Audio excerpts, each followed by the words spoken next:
Hello, good evening to all the students. So today we are going to learn grammar. So grammar में हम आज नया topic सीखने वाले हैं जिसका नाम है काइंड ऑफ सेंटेंस. हमेशा इसके बारे में बहुत सारे स्टूडेंट्स ने मुझे रिक्वेस्ट डाली थी कि सर प्लीज़ एक ग्रामर का एक टॉपिक आज स्टार्ट कीजिएगा. सो उसकी उनके रिक्वेस्ट के हिसाब से आज नया टॉपिक ले रहा हूँ ग्रामर का काइंड ऑफ सेंटेंस. तो सेंटेंस क्या है? सबसे पहले काइंड ऑफ सेंटेंस के पहले सेंटेंस को समझना जरूरी है. अगर मैं सेंटेंस कहूँ sentence is a group of word, तो उसका एग्जांपल हम देखते हैं. Mountain from jumped Ram. तो इसका मीनिंग कुछ आपको समझ में आ रहा है? ऑब्वियसली आपको भी समझ में नहीं आता होगा. क्यों? क्योंकि सेंटेंस एक ग्रुप ऑफ वर्ड नहीं होता है. Sentence is a group of word that give complete sense, यानी जो सेंटेंस बोलने पे उसका अर्थ समझ में आए हमको. सेंस यानी मीनिंग. फॉर एग्जाम्पल देखिए, वही सेंटेंस को मैंने अरेंज कर दिया है. Ram jump from mountain. अब ये सेंटेंस से हमें पता चल रहा है कि राम ने माउंटेन से छलांग लगाई. ठीक है. Second, what are the kind of sentence. तो सेंटेंस आपको क्लियर हो गया कि सेंटेंस का मतलब वो होता है कि जिससे आपको उसकी कंप्लीट मीनिंग पता चले. अगर मैं क्या बोल रहा हूं वो आपको उसको समझ में आए. अगर मैं ग्रामेटिकल वर्ड में बोलूं तो सेंटेंस में सब्जेक्ट, वर्ब और ऑब्जेक्ट का समावेश होता है. ठीक है. तो जैसे काइंड ऑफ सेंटेंस में 4 टाइप ऑफ सेंटेंस है. फर्स्ट, असर्टिव और डिक्लेरेटिव सेंटेंस. कोई असर्टिव सेंटेंस कहता है, कोई डिक्लेरेटिव सेंटेंस कहता है. तो व्हाट इज द स्टेटमेंट्स का डेफिनेशन क्या है? इट मेक्स ए स्टेटमेंट और give information, it ends with full stop. यानी कोई भी स्टेटमेंट जिस तरह से कह दो, he is a boy, he is a girl, the sun rises in the east, water boils eight 100 degree Celsius. ये सारे के सारे का एक स्टेटमेंट है जो एक इंफॉर्मेशन देते हैं और एक फुल स्टॉप से एंड होता है. तो ये है पहला टाइप का, जिसे असर्टिव कहे या डिक्लेरेटिव सेंटेंस कहे. सेकेंड टाइप है इंपेरेटिव सेंटेंस. इंपेरेटिव सेंटेंस क्या होता है? It gives a command, makes a request and it ends with the full stop. जिस तरह से हमें किसी से रिक्वेस्ट करते हैं, मान लीजिए हमें कोई चीज़ की ज़रूरत होती है तो हम उसे प्लीज़ से कैसे शुरुआत करते हैं. जैसे please can you give me a pen, please can you borrow me some food.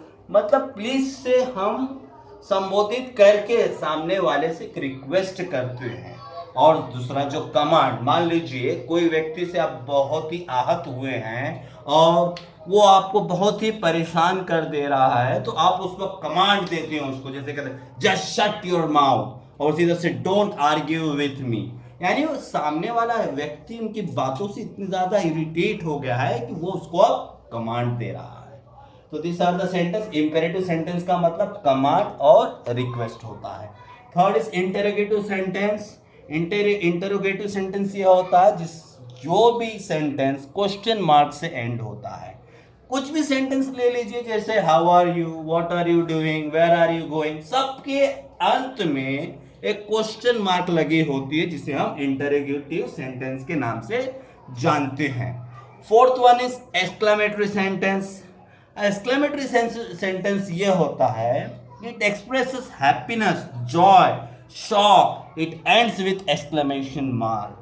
जिस तरह से मान लो कुछ ऐसी बातें हो जाए जो आपने कभी सपने में भी नहीं सोचा है. मैं एक उदाहरण देना चाहूँगा. मान लीजिए कोई स्कूल में कोई विद्यार्थी है, बहुत ही अच्छे अंकों से पास होता है, और अचानक में आपको पता चलता रिजल्ट आने के बाद में, यार वो बंदा पास का तो छोड़िए परसेंटेज का, वो तो फेल हो चुका है. तो हम क्या sentence, oh I can't believe it, मैं इसे मान ही नहीं सकता हूँ. सेकंड, बहुत ही अच्छी मैच चल रही थी, दिलचस्प मैच चल रही थी, तो हमारे खुशी जो टेंस वाली मैच होती है तो एक अंदर से एक एक्सप्रेशन निकलता है कि एकदम जॉय के, hurray we won the match. यानी एक फीलिंग होती है जिसे हम बहुत ही डीपली अपना एक्सप्रेस करते हैं, अपनी खुशी हो चाहे अपना कोई शौक हो. Fifth one is optative sentence. It expresses wish, prayer and curse. जिस तरह से आप किसी को आशीर्वाद देते हैं या किसी को श्राप देते हैं, तो जैसे क्या बोलेंगे, may God bless you, wish you best of luck. यानी कोई जा रहा है तो आप उसे बेस्ट ऑफ लक विश करते हैं. और जिससे हम काफ़ी आहत होते हैं तो हम उसको बोलते हैं गो टू हेल्प, यानी तू भाड़ में जा, नरक में जा. ठीक है.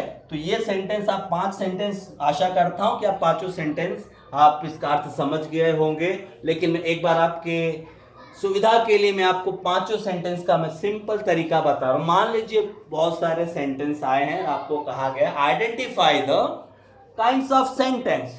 देखिए कोई भी सेंटेंस के पीछे अगर क्वेश्चन मार्क लिखा है तो आप क्या करोगे, इंटरोगेटिव सेंटेंस लिख देना है। जो सेंटेंस में एक्सक्लेमेटरी मार्क आया तो आप सीधा एक्सक्लेमेटरी सेंटेंस लिख दोगे, तो दो सेंटेंस तो आपका क्लियर हो जा रहा है। थर्ड सेंटेंस ऑप्टेटिव, जिस तरह से कोई कर्स कर रहा है, कर्स दे रहा है और कोई प्रेयर कह रहा है, ब्लेसिंग दे रहा है आपको, तो ऑप्टेटिव सेंटेंस हो गया। इंपेरेटिव, जैसे प्लीज लगा होगा, या कोई सेंटेंस जिसे हमें महसूस हो रहा है कि वो उसको कमांड दे रहा है, इंपेरेटिव हो जाएगा। और जो सिंपल सेंटेंस है जिसे हम कहते हैं एसेरेटिव और डिक्लेरेटिव सेंटेंस। आशा करता हूं कि आपको ये वीडियो पसंद आया होगा।